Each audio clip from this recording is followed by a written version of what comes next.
Hi everyone, welcome to another webisode of The Good Doctor. Today I'm here with Dr. Mark Mueller and we're going to be talking about allergies. Welcome to the program, Doctor.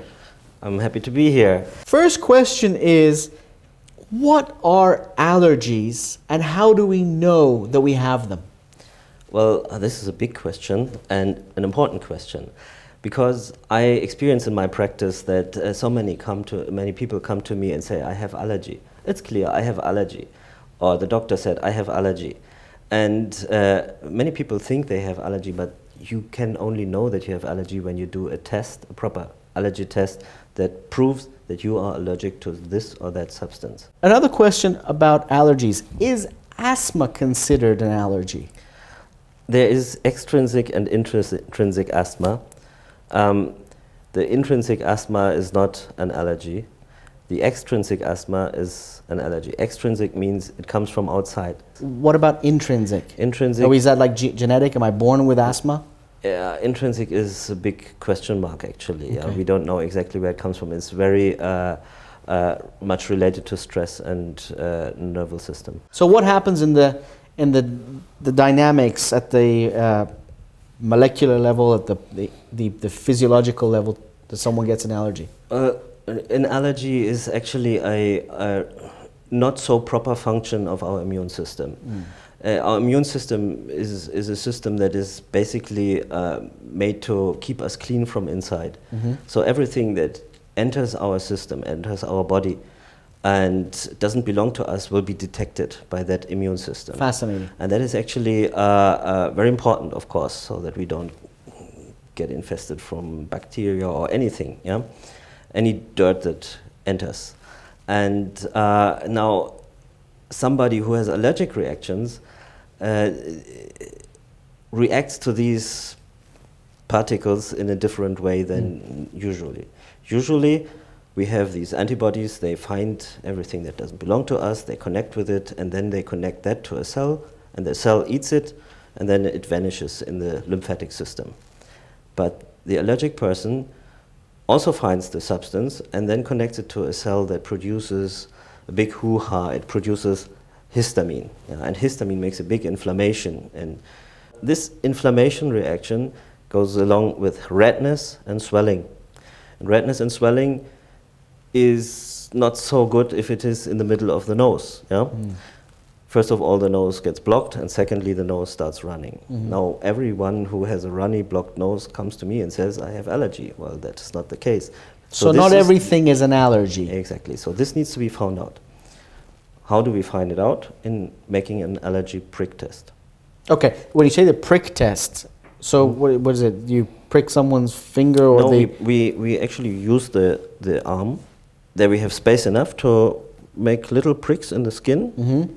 One by one, then we put a number on it, and then we can control after 30 minutes if the person is allergic or not. Okay, so let's say that someone does have an allergy and you've gone through this test, the prick test. What are some of the remedies? Is it medicinal? Is it you would advise them to stay away from the substances that causes the allergy? The next step is that once you know that you are allergic and you have ruled everything else out, then you need to know a lot about allergies to understand about allergies to make a proper treatment. And in general, an allergy stands on 3 pillars. Number 1 is that you must have this genetic predisposition, as we call it, that you would have this allergic reaction as I described it.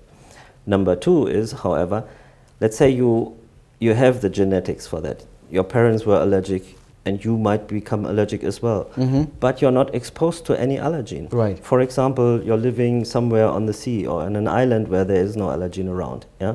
So you might not become allergic. So genetics plays a factor, but not necessarily, but it does play a factor. If it's not genetic, the environment plays a factor. It has to be there. Without environment, no allergy. Right. Yeah?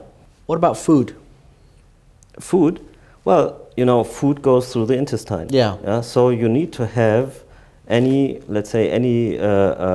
compromised mucosa in the intestine so that food molecules can enter in a way, or food stuff can enter in a way so that it will be detected as an allergen. What are the cures? Let's look first at the allergen.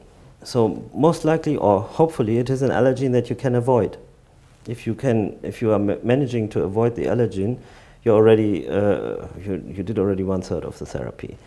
About 90% or more of my patients have a dust mites allergy. Yeah?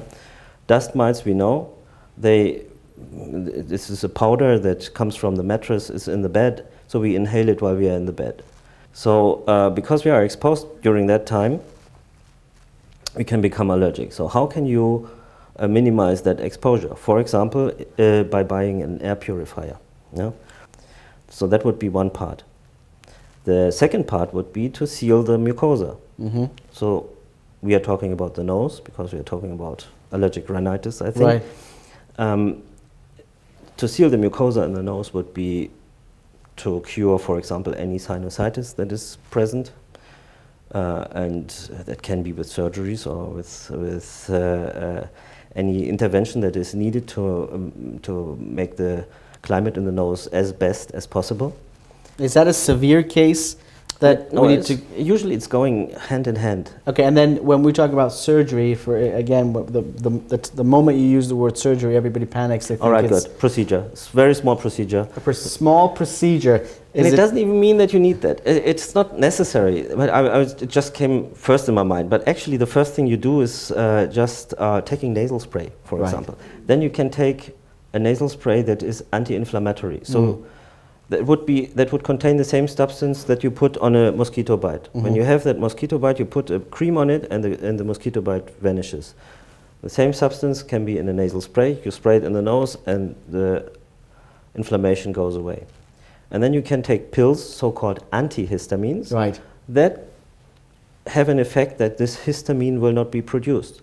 So if you take that antihistamine before you are exposed, then you have less reaction. Third point then would be to vaccinate against that allergen that you have detected, and there are vaccinations available where you can put low concentration of mixture containing that allergen under the tongue, or in former times we did it with injections, subcutaneous injections, and you have to do that vaccination, unfortunately, for a longer period.